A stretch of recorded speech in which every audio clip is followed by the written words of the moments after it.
भारतीय स्वतंत्रता संग्राम का 190 वर्ष का इतिहास 1757 से 1947।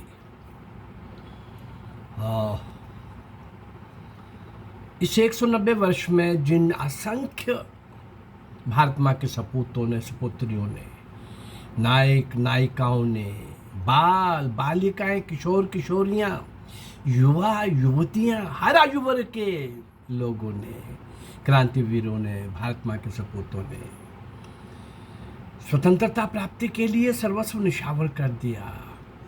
वो तो चले गए, उन्होंने सत्ता के लिए नहीं किया था, पर सत्ता के लालच में लगे हुए, स्वार्थ से लगे हुए और अंग्रेजों के हाथों से बिके हुए ऐसी उस समय की पार्टी एक कांग्रेस, और स्वतंत्रता प्राप्ति के बाद उन्हीं स्पॉन्सर्ड लीडर्स के हाथ में सौंपी गई सत्ता, उसका ये खेल तमाशा हमने देखा है। कुछ भी कर लेते साधारण सत्याग्रहियों को, जो भोग किया, जिन्होंने आकर के लूटा देश को, और जिनकी जेलें भी वीआईपी थीं, जिन दो लोगों का नाम लिया जाता है कि आज़ादी लेके दी।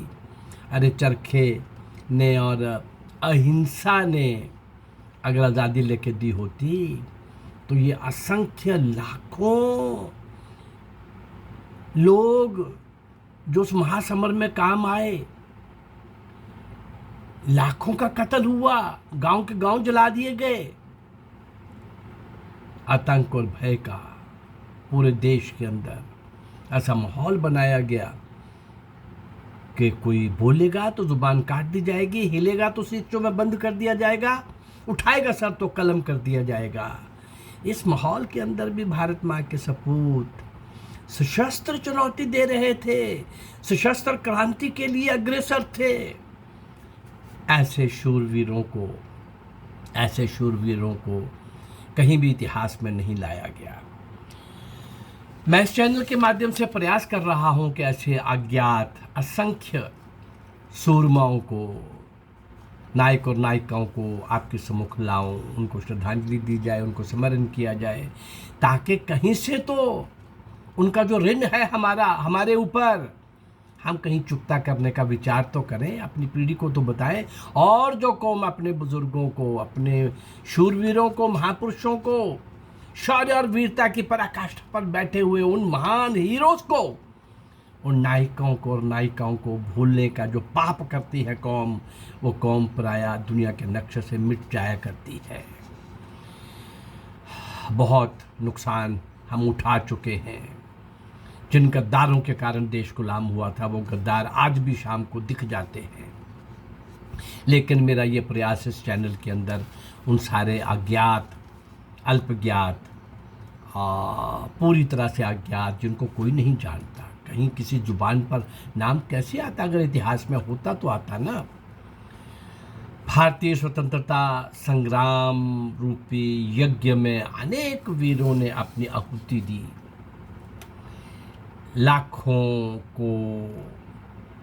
लाखों स्वतंत्रता संग्राम सेनानी अंग्रेजों के शोषण और कुत्सित नीतियों से भारतीय जनता को मुक्त कराने के लिए कठिनतम परिस्थितियों में भी अपनी अंतिम सांस तक लड़ते रहे, लाखों।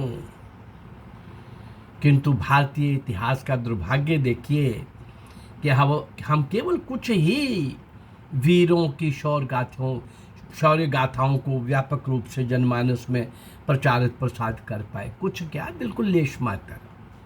ना जाने कितने वीरों की शौर्य गाथाएं आज भी इतिहास के गर्भ में दफन हैं।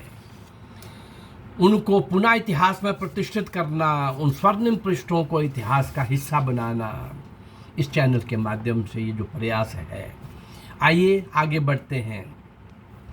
मुझे शुरू में लगता था कि केवल 2 ही लोग ऐसे हुए हैं जो 16 साल और 19 साल की आयु में फांसी के तख्ते पर झूल गए, खुदीराम बोस और करतार सिंह सराभा, पंजाब के और बंगाल के।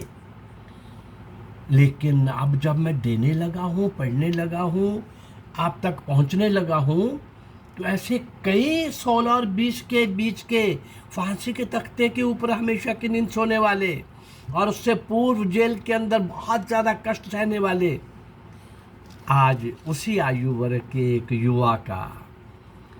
युवा का मैं आपके सामने चित्र रखने लगा हूँ। अमर बलिदानी हेमू कालानी। विश्व के इतिहास में ऐसे कम ही उदाहरण मिलेंगे जिसने अपने यौवन की दहलीज पर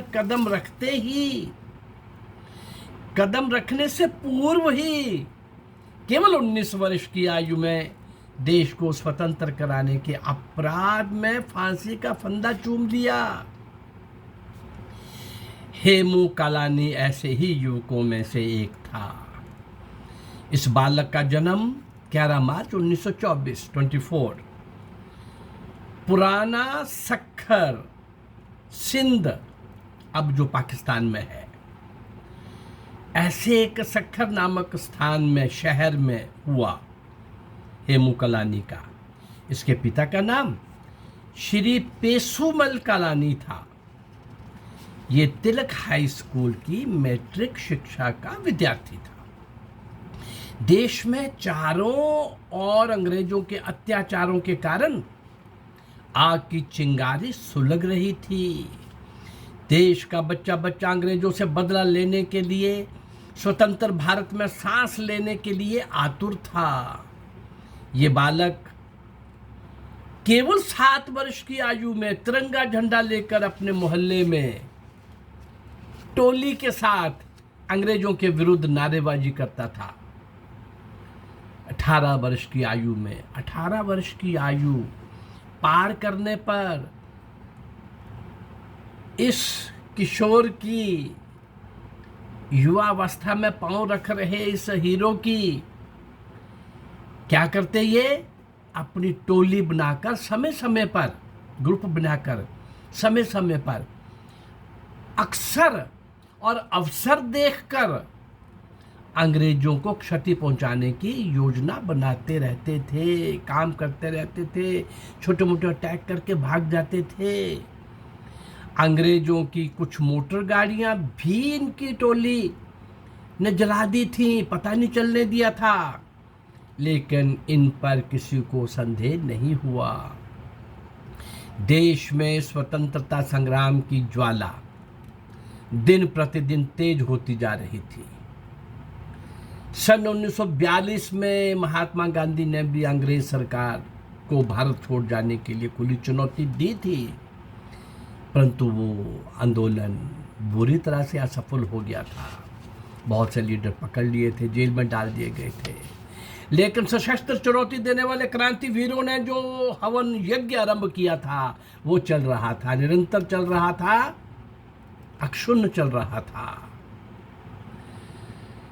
बालक हेमू कालानी ने भारत माता की जय, इनकलाब जिंदाबाद, इस नारे का सहारा लेकर अपने सक्खर क्षेत्र में तहलका मचा दिया। इस छोटे से बालक के जोश को देखकर जवान बूढ़े, जहां तक कि औरतों में भी जोश आ गया। पूरे सिंध और सक्खर क्षेत्र में स्वतंत्रता की चिंगारी ने भयंकर रूप धारण कर लिया।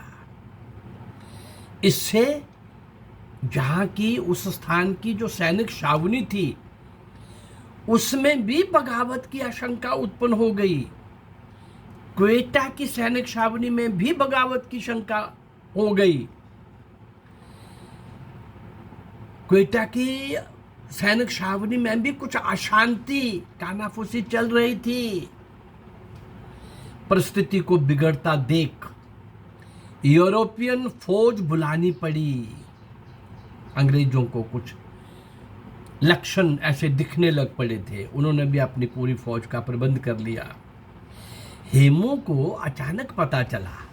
कालानी को अचानक पता चला कि अभी कुछ ही समय बाद वहीं एक पुलिया से जो ट्रेन गुजरने वाली है उसमें यूरोपियन फौज है और बारूद भरा है, जो कि निहत्थे भारतीयों पर जुल्म ढाने के लिए क्वेटा की ओर जा रही है। ये ट्रेन। बस फिर क्या था, हेमू ने अपनी टोली को इकट्ठा किया और योजना बनाई कि किसी भी तरह से इस गाड़ी को पुल से गिरा दिया जाए। हेमू ने तुरंत साथियों को आदेश दिया कि पटरी के नट खोल दिए जाएं, लेकिन नट खोलने के लिए औजारों की आवश्यकता होती है। नट बोल्ट खोलने के लिए उस प्रकार के औजार चाहिए होते हैं। एक एक क्षण कीमती था। हेमू ने जोश दिलाया। दुनिया में कौन सा ऐसा कार्य है जो हिम्मत करे और पूरा ना हो। योजना पर अमल आरंभ हुआ। कहते हैं कि नारियल की रस्सी की सहायता से नट खोलने का काम आरंभ हुआ। ये खोलने का प्रयास इस प्रकार का था कि तभी ये चल रहा था, तभी अंग्रेज पुलिस की निगाह इस टोली पर गई। हेमू ने उसे आता देख अपने साथियों को भगा दिया। कमाल देखिए इस नौजवान का। अपने साथियों को बोला तुम जाओ। उन्हें साथियों को बचाने की चेष्टा में स्वयं अकेला पुलिस के साथ उलझकर पकड़ा गया। जेल में इस बालक से अन्य साथियों का नाम पूछा गया। इसने बताने से साफ इनकार कर दिया। अंग्रेज कमांडर रिचर्डसन ने इसे डराने के कई प्रयास किए, विविध प्रकार के, और यातनाएं दी। पुलिस को आशा थी कि ये बालक है, थोड़ा डराने से ही सभी के नाम उगल देगा, परंतु ये यातनाएं सहता गया, पर किसी का नाम जुबान पर नहीं लाया। आखिर क्रूर ब्रिटिश हुकूमत ने अबोध बालक को फांसी की सजा सुना दी। 29 जनवरी 1943 का दिन, 29 जनवरी 1923 का दिन फांसी के लिए निश्चित कर दिया गया। सिंध के नागरिक इस बालक को बचाने के लिए व्याकुल हो उठे। नागरिकों ने दिल्ली वायसराय के पास इस बालक के लिए रहम की अपील की। सरकार ने शर्त रखी कि अगर वे अपने अन्य साथियों के नाम बता दे तो हम उनके खिलाफ बयान दे दे, तो उसकी अपील पर विचार किया जा सकता है। वे 19 वर्ष का बालक भारत मां की स्वतंत्रता की बलिवेदी पर कुर्बान हो गया, निशावर हो गया, परंतु अपने साथियों पर आंच नहीं आने दी। 21 जनवरी 1943 के दिन फांसी के तख्ते पर चढ़ते समय अपनी अंतिम इच्छा पूछने पर, जो अक्सर वहाँ फांसी के टाइम पूछी जाती है, कोई इच्छा नहीं, कोई इच्छा नहीं, केवल इनकलाब जिंदाबाद, इनकलाब जिंदाबाद, भारत माता की जय, भारत माता की जय, वंदे मातरम, वंदे मातरम, वंदे मातरम। इस प्रकार का ये घोष लगाता हुआ, भारत माता की जय का घोष लगाता हुआ, वंदे मातरम बोलता हुआ, इनकलाब जिंदाबाद बोलता हुआ, ये 19 वर्षीय बालक कहिए, किशोर कहिए, और पूर्ण रूप से जिसको युवा भी नहीं कह सकते, ये सदा के लिए अमर हो गया, हमेशा की नींद सो गया, फांसी के तख्ते के ऊपर आगे बढ़ा और फंदे को अपने गले में डाल के भारत माता की जय बोलता हुआ। डॉक्टर रामदास नादार ने इस वीर बालक के विषय में ठीक ही लिखा है। क्या लिखा है? 4 पंक्तियां। नाम हेमू, हौसला तेरा बुलंद, नौजवान था तू, वतन का नेक नाम, पैकरे कुर्बानी ओ इसार था, तुझको कालानी हमारा है सलाम, तुझको कालानी हमारा है सलाम। सिंध का ये 8 वर्ष की आयु से ही तिरंगा लेके दौड़ने वाला, भागने वाला, टोलियां बना करके अंग्रेजों के ऊपर छटपट हमले करने वाला और भाग जाने वाला, और आखिर में ट्रेन की पटरी को उखाड़ने के चक्कर में अपने साथियों को भगाने वाला, जाओ, और खुद उलझ करके पकड़ा जाने वाला। और फिर इतनी बात थी, नाम ही बताने थे, लेकिन नाम नहीं बताने वाला। ये भारत माँ का युवा, अल्पवयस्क, कम आयु वाला, ऐसे शायद और भी बहुत आएंगे भाई। मुझे तो 2 का ही ध्यान में था, पर अब 3-4 में दे चुका हूँ आपके सामने। शायद ये 5वें हैं जो 16 और 20 साल की आयु में भारत माँ के लिए नुशावर हुए। भारत माँ के स्वतंत्रता रूपी महायज्ञ के अंदर अपने आप को आहूत कर देने वाले ऐसे अनगिनत, असंख्य अज्ञात लोगों को मैं आपके सामने लाने का जो प्रयास कर रहा हूँ।